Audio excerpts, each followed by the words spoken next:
Hi, welcome to Minutes with Mickey, a time to wonder about the story we find in 2 Kings chapter 4, verses 8 through 37, the story of the Shunammite woman.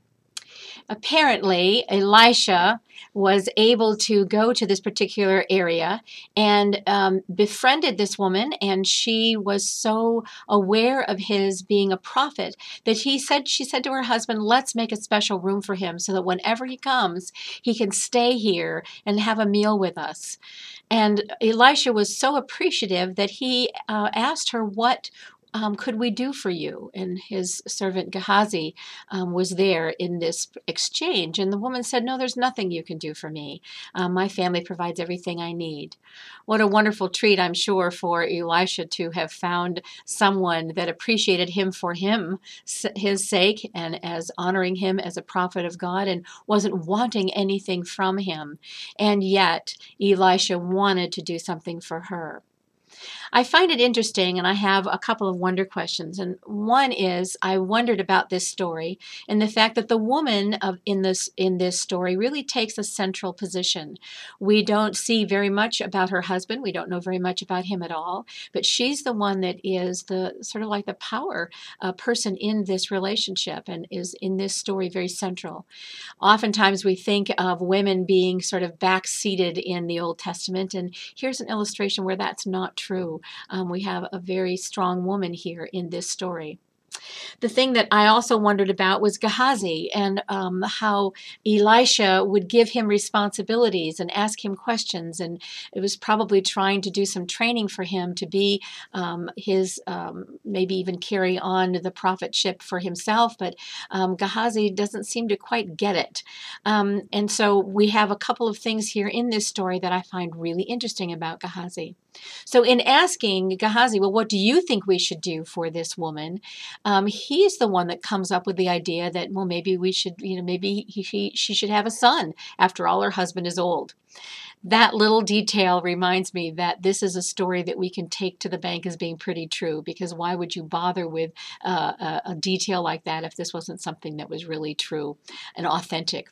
So he's the one that comes up with the idea, and we see nothing in the text in 2 Kings 4 about her wanting a child, needing a child, having said that she should have wanted one. Nothing is here. Gehazi comes up with it. Then when Elisha actually says, "Here's what I'm going to do for you to be able to have a child," she's the one who says, "Oh no, please, not if it's not going to be true." She's the one that doesn't want it.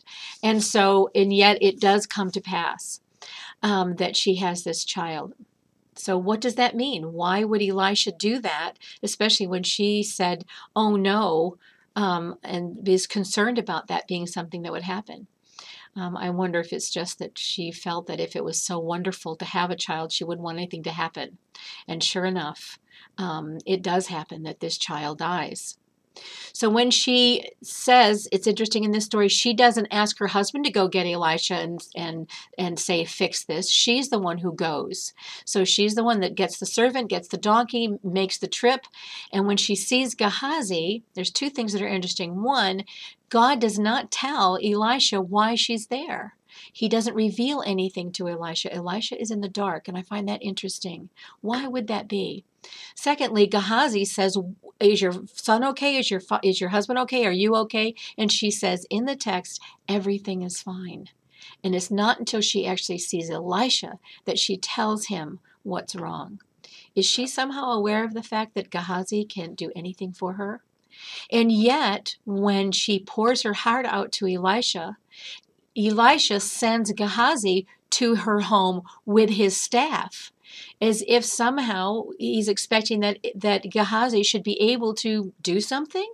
Why did he do that? Why didn't they just all go at the same time? Why did he send Gehazi on ahead? And obviously, when Gehazi got there with the staff of the prophet, nothing changed. The young man was still dead.